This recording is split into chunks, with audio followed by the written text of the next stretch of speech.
Imagine wading into warm, shallow water on an ordinary beach. Water so clear you can see your own feet standing on the sand below. Now imagine that somewhere beneath that same calm surface, at the exact same depth, there's a shark the length of a school bus, and it has not yet decided whether it has noticed you. This is not a scene from a nightmare, and it is not fiction.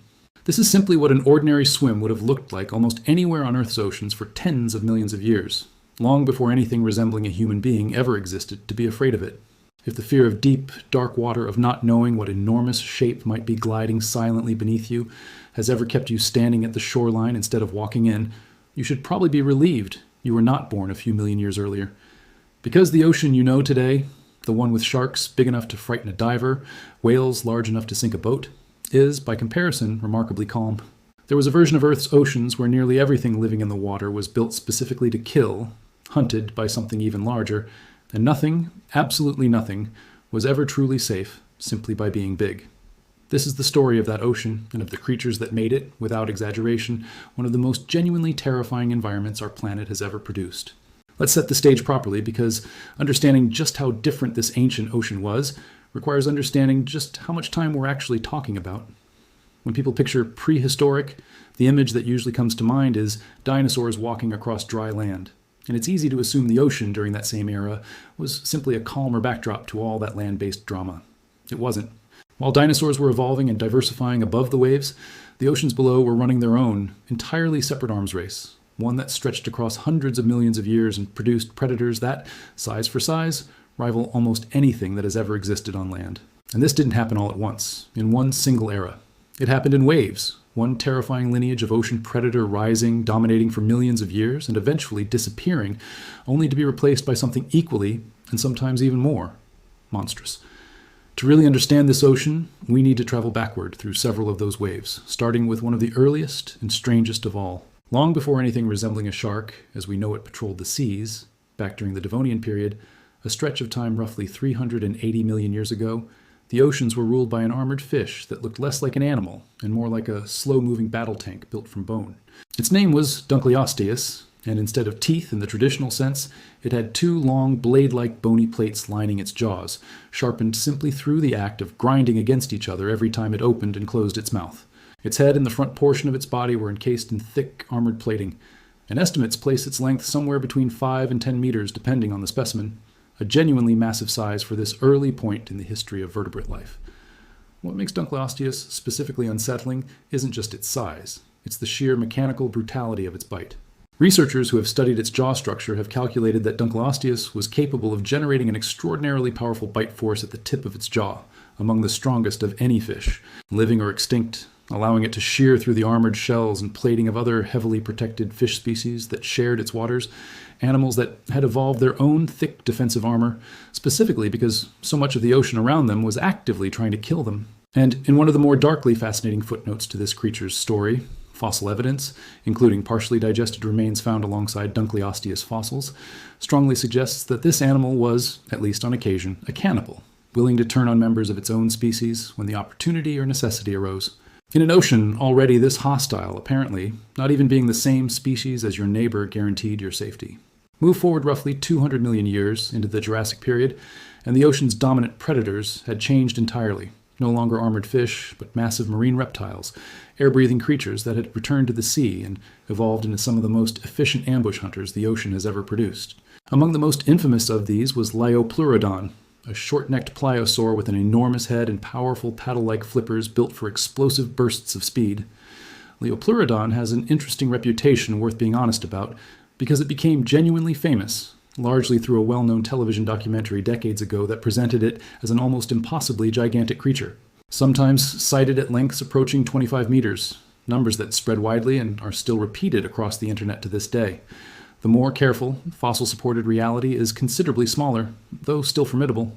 Most paleontologists, studying actual Liopleurodon fossil, remains place its length somewhere in the range of 5 to 7 meters, occasionally cited as high as 10 meters in less conservative estimates, roughly comparable to a large modern orca, rather than anything approaching the wildly exaggerated numbers popular media once suggested. Even at these more grounded, scientifically supported dimensions, Liopleurodon was still an apex predator with almost nothing above it in the food chain. its jaws alone estimated at over a meter in length, packed with heavy, conical teeth built for gripping and puncturing rather than slicing, and a keen sense of smell, indicated by unusually large nasal openings in its skull that likely allowed it to detect prey from a considerable distance away in murky Jurassic water. It is a genuinely useful reminder, sitting right in the middle of this story, that even without exaggeration, without needing to inflate the numbers into internet legend, the real, fossil-documented version of this ocean was still more than terrifying enough on its own. As the Jurassic gave way to the Cretaceous period, the final chapter before the mass extinction that eventually ended the age of dinosaurs, an entirely new group of marine reptiles rose to dominate the oceans, the Mosasaurs. And the largest, most famous member of this group was Mosasaurus itself, an animal that genuinely deserves comparison to some of the most feared land predators in history. Fossil evidence suggests Mosasaurus could reach lengths of up to 15 meters, nearly 50 feet. A body built less like a traditional sea creature and more like an enormous aquatic lizard, powered by a long muscular tail and steered by two sets of paddle-like flippers.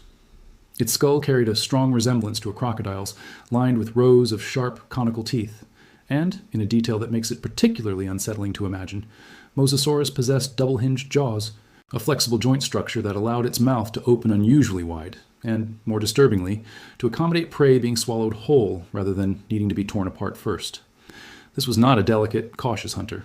Mosasaurus preyed on nearly everything sharing its waters, from large fish to other marine reptiles, sitting at the very top of an already brutally competitive late Cretaceous food chain, patrolling ancient seas that would eventually be swallowed by continental drift and buried layer by layer into the fossil record we study today.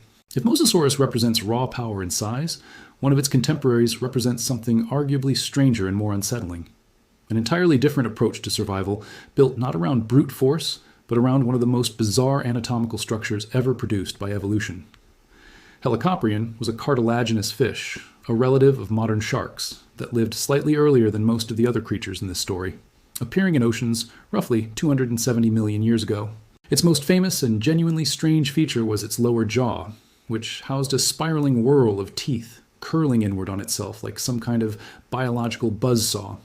Tightly packed rows of teeth that grew continuously throughout the animal's life, with older teeth pushed inward toward the center of the spiral as newer ones emerged behind them. For decades, paleontologists genuinely struggled to understand exactly how this strange spiral tooth structure was positioned within the animal's actual mouth, debating multiple competing reconstructions, before eventually determining it was most likely housed entirely within the lower jaw, used to grip and slice through soft-bodied prey like squid as the jaw closed.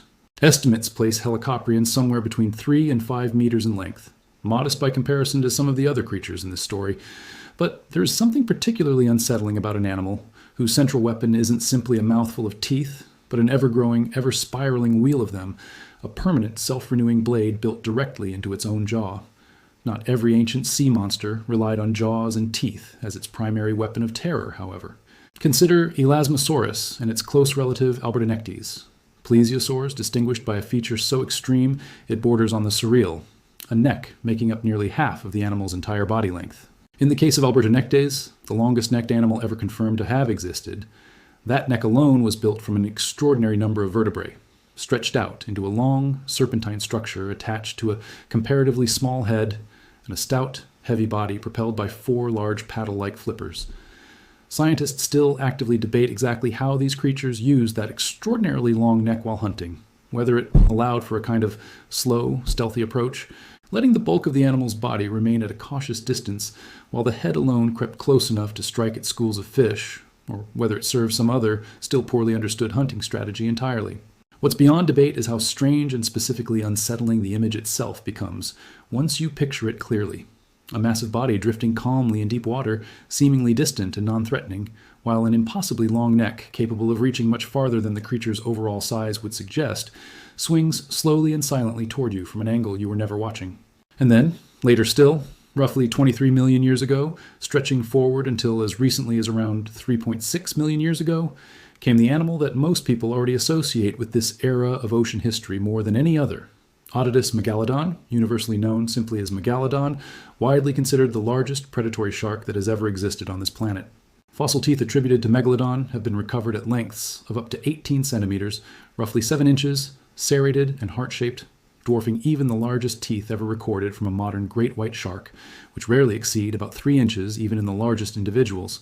Based on these fossil remains and comparisons to modern shark anatomy, most paleontologists estimate Megalodon reached total lengths of around 15 to 18 meters, a creature capable of growing longer than many city buses, and researchers studying its jaw structure have calculated a bite force among the most powerful ever estimated for any animal, living or extinct, a bite easily capable of crushing through the shells and skeletal armor of the large marine turtles and early whales that made up much of its diet.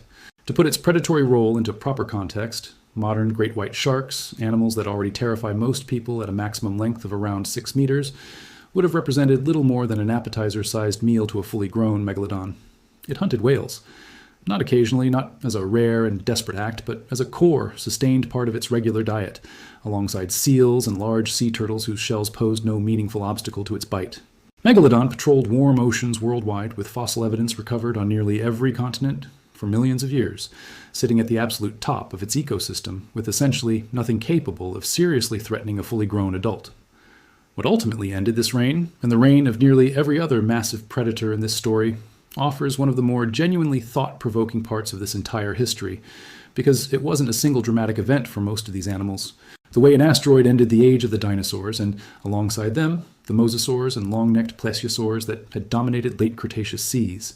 Megalodon's extinction, occurring roughly 3.6 million years ago, appears to have been a slower, quieter unraveling, likely driven by a combination of factors working together over a long stretch of time.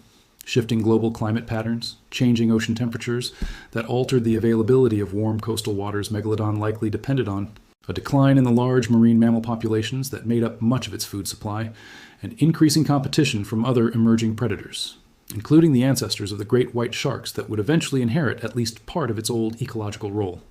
There was no single asteroid, no single catastrophic afternoon that ended Megalodon's reign.